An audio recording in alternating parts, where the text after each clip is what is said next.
America के California में अचानक 9.6 मैग्नीट्यूड का ऐसा भूकंप आता है जो पूरे शहर को कुछ ही मिनटों में तबाह कर देता है। सड़कें बीच से फट जाती हैं, गगनचुंबी इमारतें लोगों के ऊपर गिरने लगती हैं और पूरा शहर मलबे में बदलने लगता है।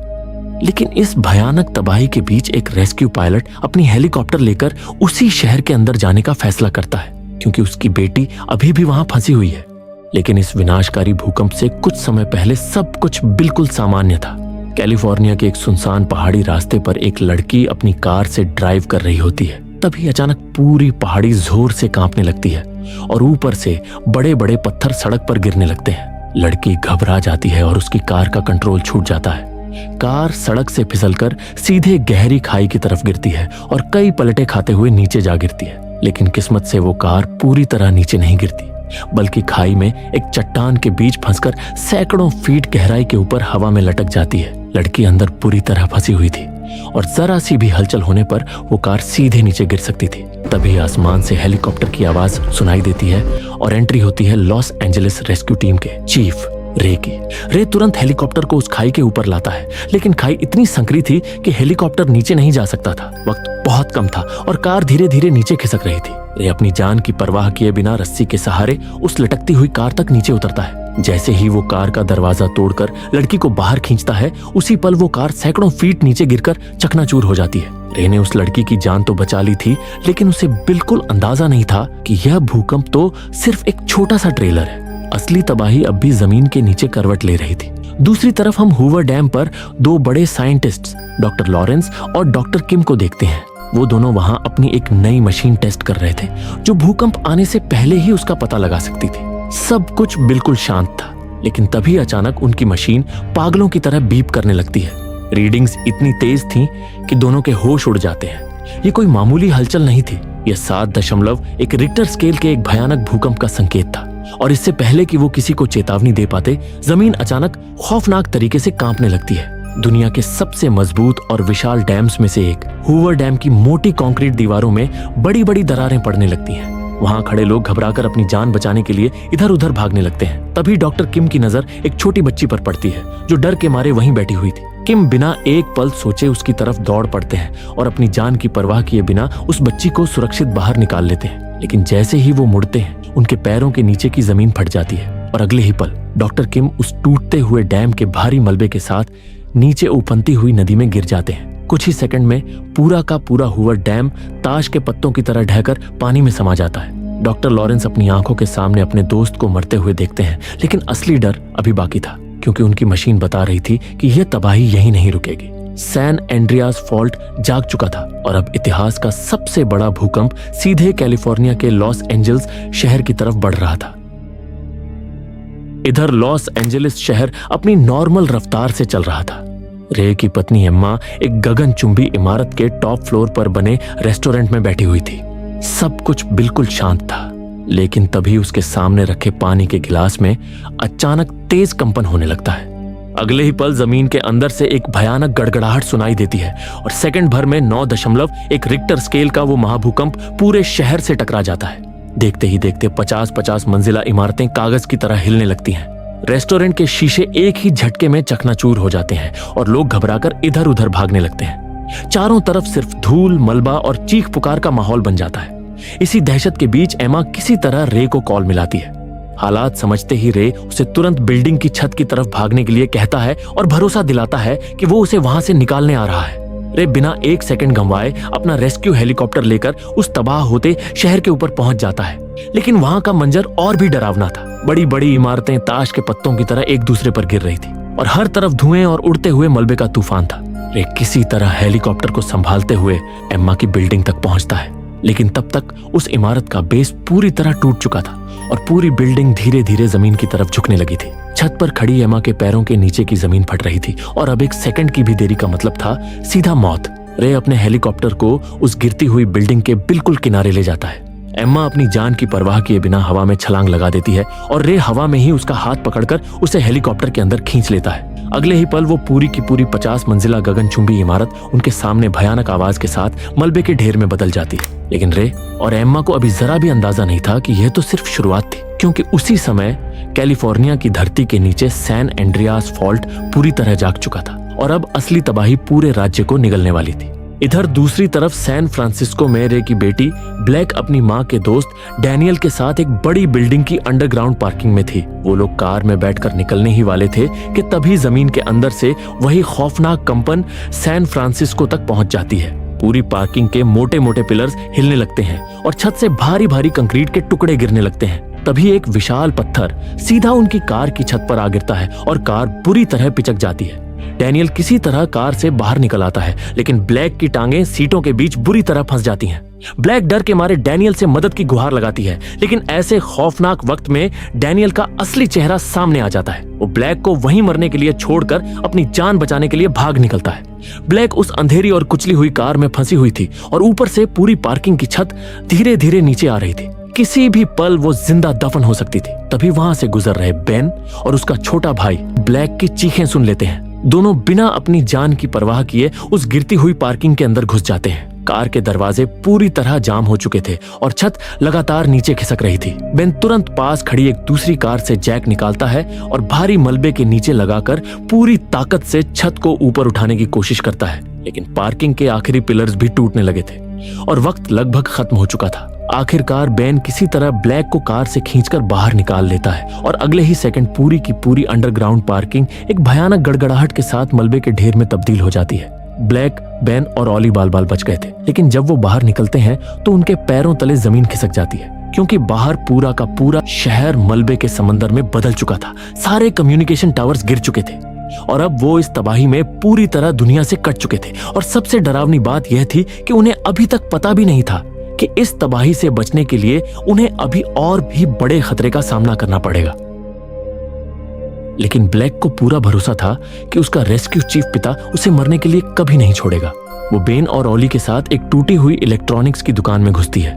वहां उसे एक पुराना रेडियो सिस्टम मिलता है। ब्लैक अपनी पूरी टेक्निकल समझ लगाकर उस रेडियो को चालू करती है और किसी तरह रे के हेलीकॉप्टर के रेडियो से संपर्क जोड़ लेती है। ब्लैक रे को बताती है कि वो सैन फ्रांसिस्को में है और जान बचाने के लिए किसी ऊंची जगह की तरफ जा रही है। रे उसे हौसला देता है और वादा करता है कि वो जल्द ही वहां पहुंचने वाला है। लेकिन तभी आसमान में एक नई मुसीबत उनका इंतजार कर रही थी। रे और एम्मा जैसे ही सैन फ्रांसिस्को की तरफ बढ़ रहे थे, अचानक उनके हेलीकॉप्टर का गियरबॉक्स फेल हो जाता है। इंजन से धुआं निकलने लगता है और हेलीकॉप्टर के अलार्म पागलों की तरह बजने लगते हैं। नीचे पूरा शहर पहले ही मलबे में बदल चुका था और सुरक्षित लैंड करने की कोई जगह नहीं बची थी।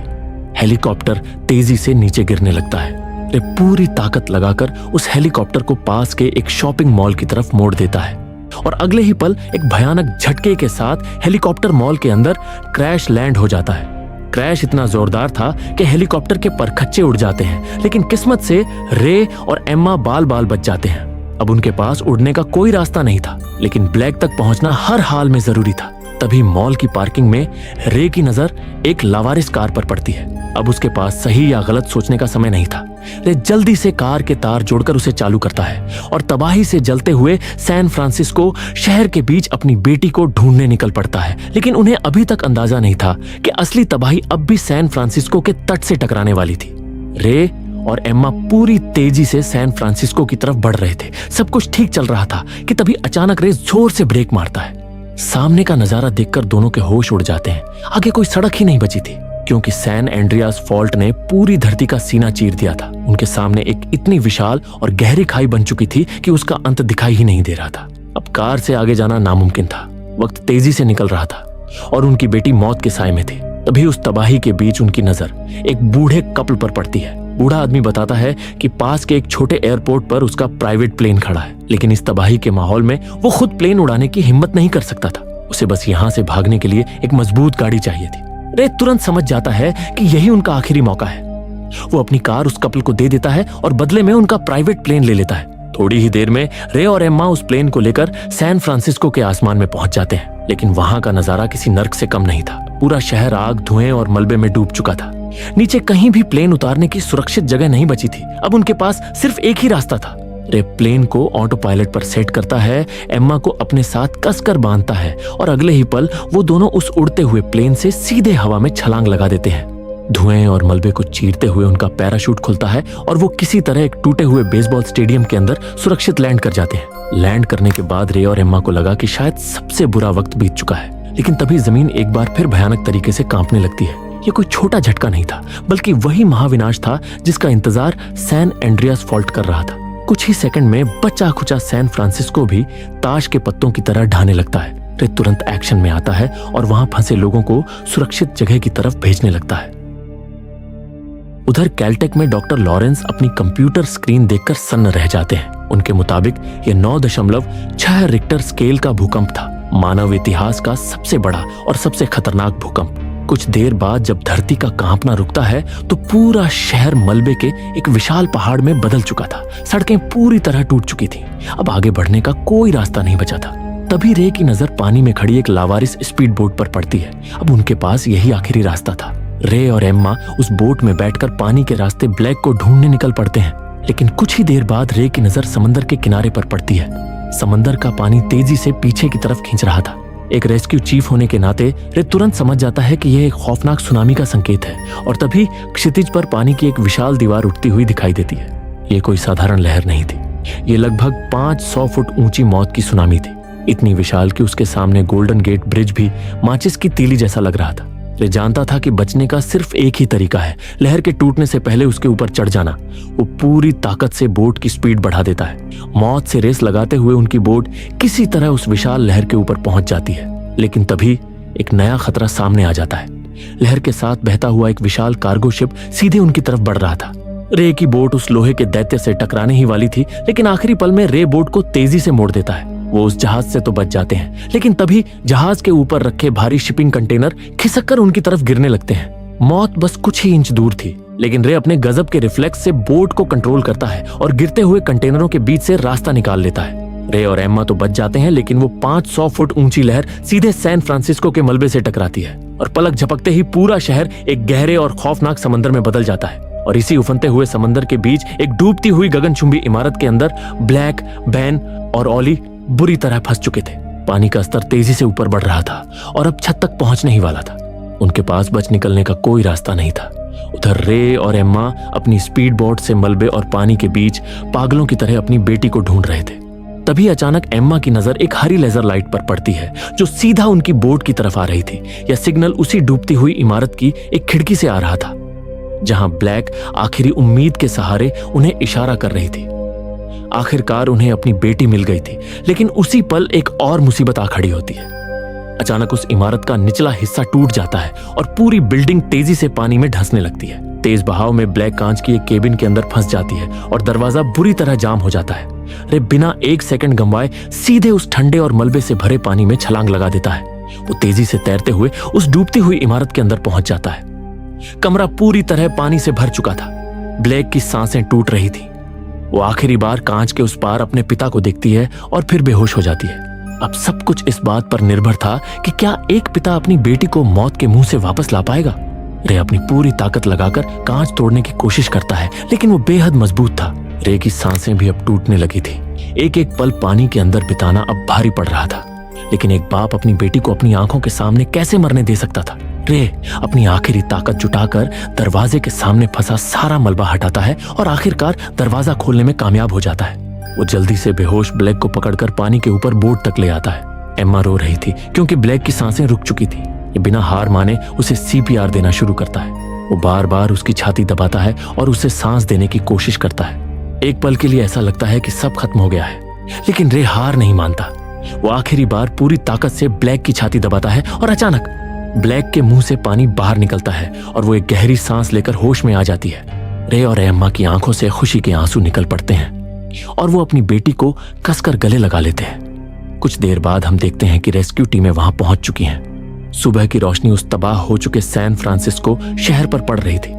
जब एम्मा रे से पूछती है कि अब आगे क्या होगा, तो रे उस टूटे हुए शहर और आसमान में लहराते अमेरिकी झंडे को देखकर कहता है, अब हम सब मिलकर इस शहर को फिर से बनाएंगे। और इसी उम्मीद और हौसले के साथ ये कहानी यहीं खत्म हो जाती है। अगर आपको ये कहानी पसंद आई हो तो लाइक करना ना भूलें और ऐसे ही थ्रिलिंग एक्सप्लेनेशन देखने के लिए मूवीवर्स थ्रिलर को सब्सक्राइब करें। मिलते हैं अगली वीडियो में, तब तक के लिए कीप वॉचिंग मूवीवर्स।